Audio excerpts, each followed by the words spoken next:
Hello, everyone. Welcome to Rural Socioeconomic Development Week 4. Today, we will be looking at organizations that deliver sustainable development in rural communities. Here's a list of organizations that we'll be looking at that may or may not be relevant to the remote, rural, or accessible rural region that you have identified for Outcome 2. However, it's a good idea to be aware of all the different organizations and how they impact on communities and businesses throughout rural areas. Before we begin looking at each of the sectors and organizations and agencies on a case-by-case basis to see how they deliver sustainable development policies in rural Scotland, we really need to take a long-term approach to rural development. People ultimately are the main drivers and cogs, and it's not a one-off approach. It's constantly having to be have energy put into it and a commitment to development so that different generations and actors within the community can sustain the movement and the push to contribute in a positive way that builds on environmental, ecological, and societal goals. So you really need this long-term commitment. You need cooperation between funding groups, between government, between NGOs, charities, effective partnerships. So what oftentimes you'll see as next week we'll look at some case studies. You'll see many times that partnerships can go awry and funding can stop, and this is ultimately down to interpersonal relationships between the people on the ground. You need policy integration, so oftentimes there is confusion or limited amount of actions that communities can get involved in because there is a blockage somewhere in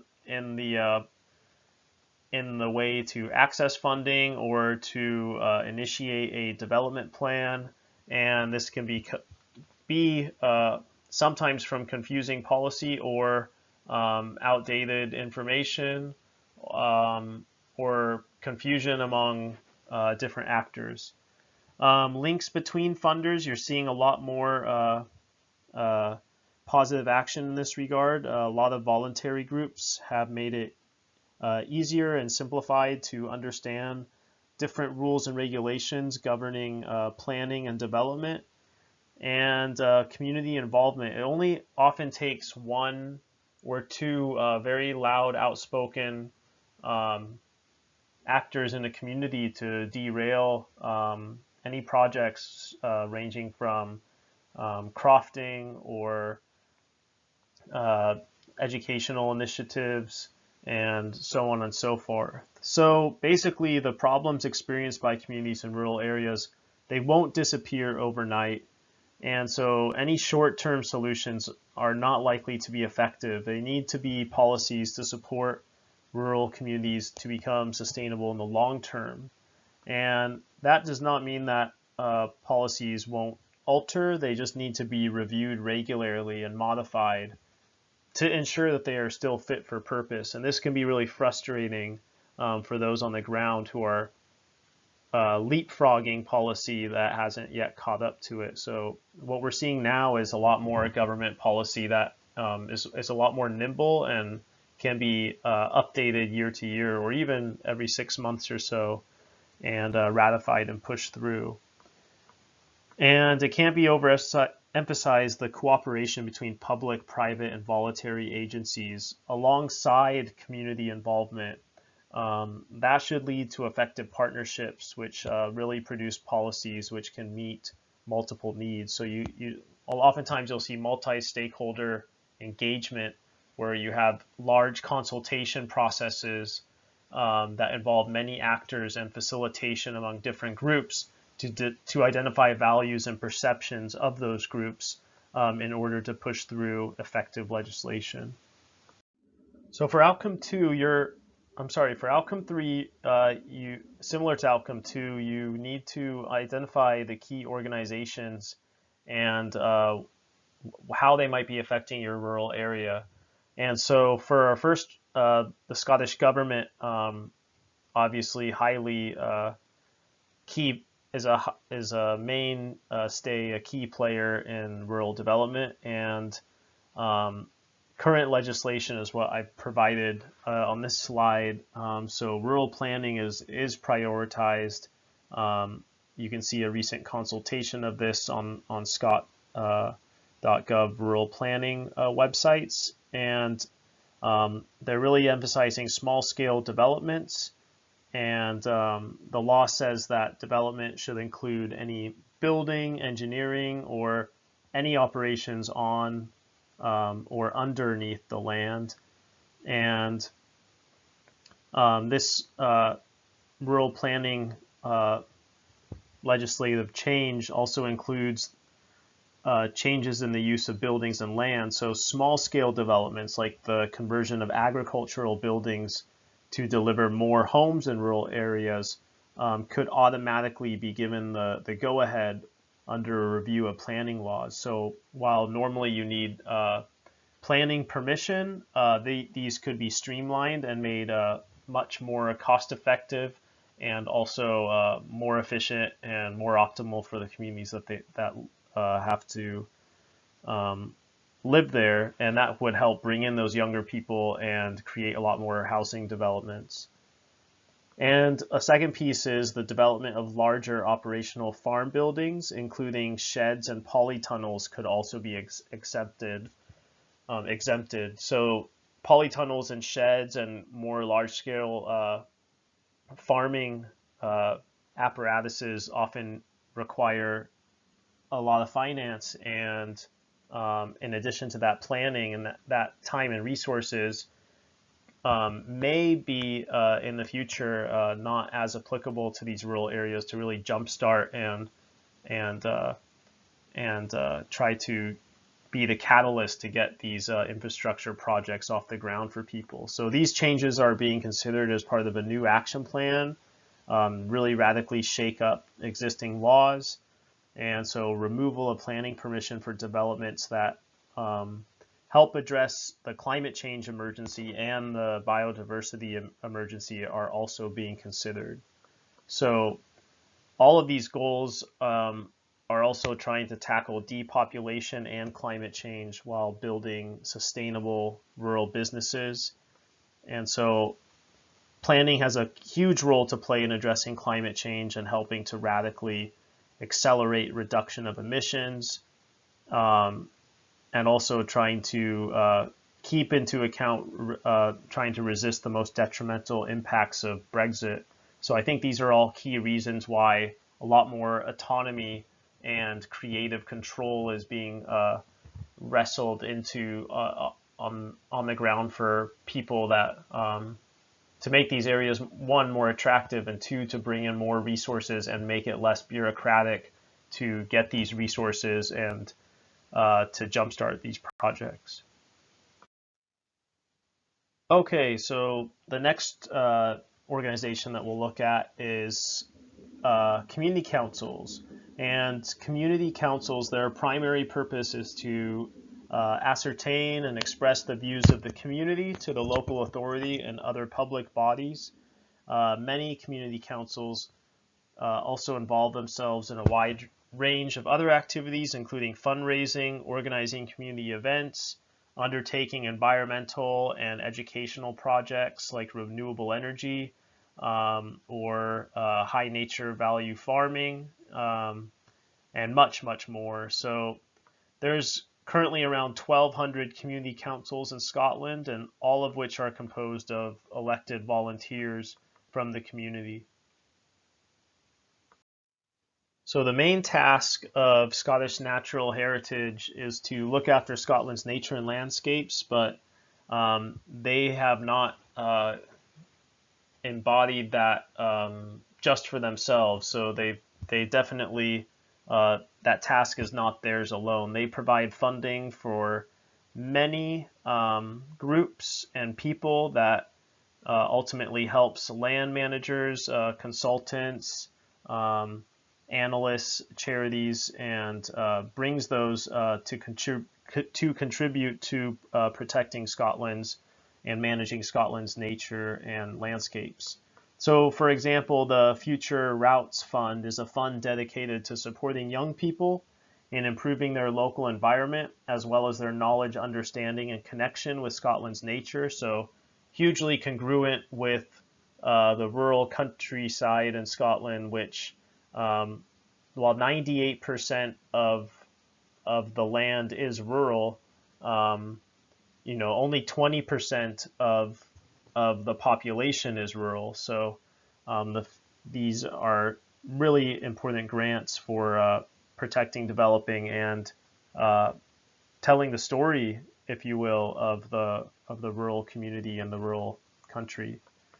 Also, the Community Marine Biodiversity Monitoring Project makes sure to get people involved in the survey and monitoring of marine life in their local waters. So we don't talk often enough about rural development involving coast regions, but obviously there's a wealth of importance in investigating and thinking about that. And your rural area that you're investigating may be a coastal community. So lastly, there's the Biodiversity and Ecosystem Services platform, which highlights these direct drivers that are causing the loss of biodiversity and substantially reducing what nature can provide for people. So it has a project proposals that have to demonstrate how the work will help to address climate change, and then you can apply for that funding. It has to address climate change because that driver affects all the other biodiversity indicators of the Challenge Fund.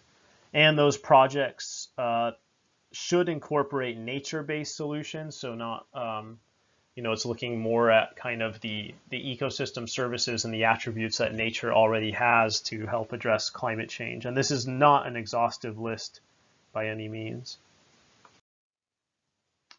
Okay, so the Woodland Carbon Code by Scottish Forestry is a validation or verification for carbon sequestering woodland. Carbon buyers have reassurance that they have invested in a responsible scheme and can see the benefits that will be provided. So this is increasingly important for companies and large corporations. I'm not talking about small, medium enterprises, but bigger ones that have a larger carbon footprint and are looking to have and are consumer savvy and knowing that consumers are going to judge them if they don't show that their business model is aligned with protecting the environment. So they're increasingly more and more carbon buyers to offset their business practices. So yeah, projects with the Woodland Carbon Code, they can use their verified status then as a good selling point for potential customers. The Tree Health initiative or grant, so these are available for work to help prevent the spread of disease, Phytophthora ramorum, which is like a tree blight that affects many woodland forested areas and massive sudden disease die-off. So that's a grant proposal as well. There's also the Woodland Creation, which is supports rural development through local business and farm diversification with a heavy emphasis on biodiversity protection. There's also the Sustainable Management of Forests grant, which you can increase species and structural diversity through a systems management system that's very low impact. That also encourages natural regeneration to expand woodlands and features and demonstrates active management that promotes good ecological conditions. And also a number of impacts to control gray squirrels, control predators, reduce deer impacts. So that's a very broad-ranging grant initiative. And finally, agroforestry is an integrated approach to land management where trees and agriculture coexist to provide multiple benefits. And these are all kind of the forestry as you would expect to have grants and initiatives like this for local, for rural communities. So crofting is widely regarded as a socially, culturally, and environmentally important activity for the sense of identity it provides, the landscape it produces, and the systems of communal working and group cohesiveness that it supports. So the crofting scheme exists in areas of Scotland where agricultural production and investment costs are traditionally high, and the scheme is designed to aid and develop agricultural production by helping retain people mainly in rural communities. It funds supporters to carry out individual or collective investments, so individuals or groups that reduce production costs. And some of those examples include improving stock control, protecting crops from damage by deer, wintering of livestock, storing winter fodder, improving grassland management. So it'll be important to see how some of these programs may be represented in, some of these organizations are represented in your area. So the Highlands and Islands Enterprise is a wide network that delivers community assets, and they partner with the National Lottery Community Fund, and they deliver the Scottish Land Fund, which covers the whole of Scotland to give aid, financial aid, and grants, and to build community assets. They support social enterprises. So social enterprises are just like any other business, but at the heart they have a social purpose. So they trade for social, community, and largely environmental benefits rather than just distributing profits to shareholders or owners. And about a third of Scotland's social enterprises are in rural areas. So a key search in your location is to identify social enterprises that may be present. Community energy, so Highlands and Islands Enterprise, they try to maximize the number of communities who can benefit from community-owned renewable energy projects through direct ownership. And we know that research indicates that this can be lucrative financially and deliver environmental benefits, plus empower a community that is ultimately responsible and owns their energy production. Crofting, so Highlands and Islands Enterprise works with partners who support individual crofters and crofting activities. So those include the Crofting Commission, the Scottish Government, Business Gateway, Registers of Scotland, and Scottish Natural Heritage.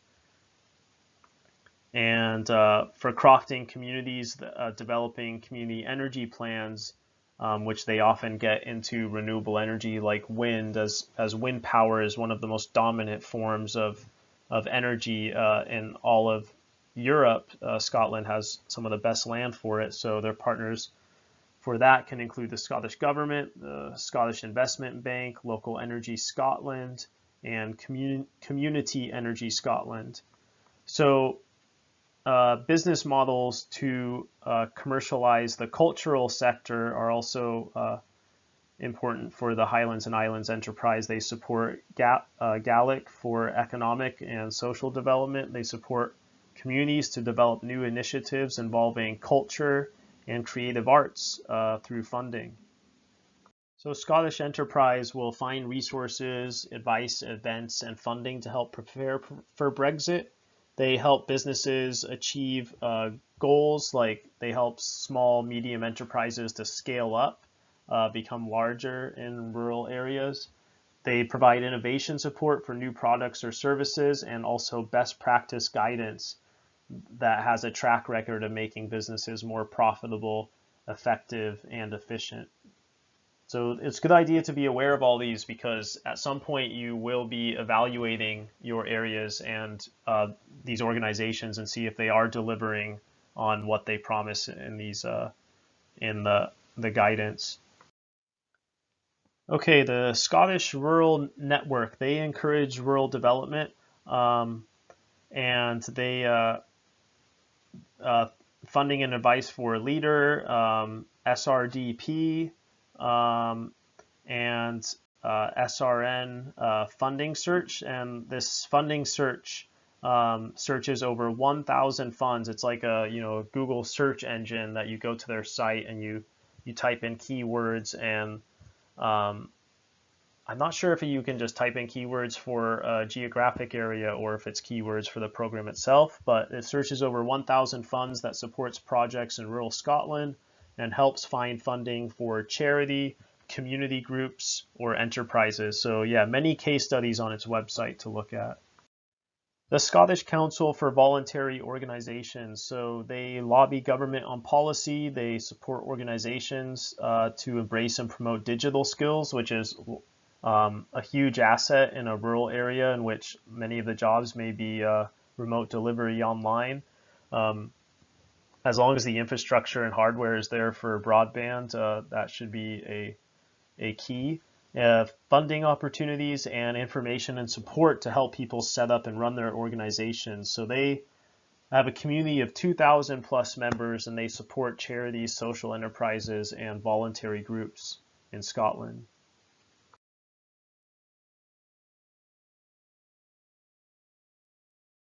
So the Development Trust Association in Scotland, they what they do is through the provision of information, advice, and support, and facilitation of their development trust network, the DTA seeks to contribute to the building of independent, enterprising, and resilient communities. So in their mission statement, they're really trying to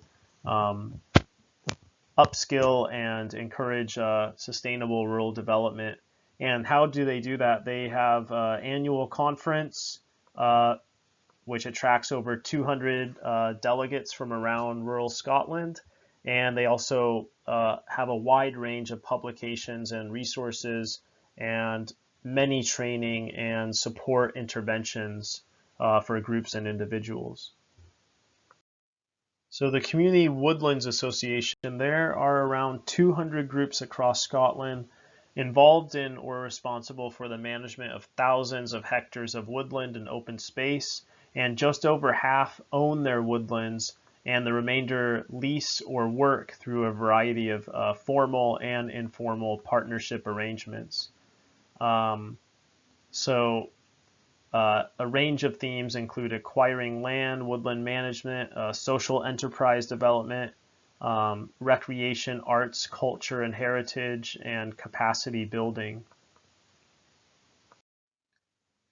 So for outcome 2, you want to look for policies and like the SRDP and other government policies like the Land Reform Act, and find out if they're at work in your area. So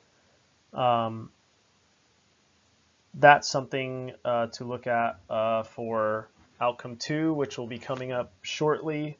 And also for you want to be thinking about the organizations as well, because really we've divvied up this project to make it so that for your report, you have a policy and organization separate, but really there's such a interwoven connection between the policies and the organizations. It's very hard to separate one without getting involved with the other. So You should also look at, are these organizations public, private, or voluntary? Are they top-down or bottom-up?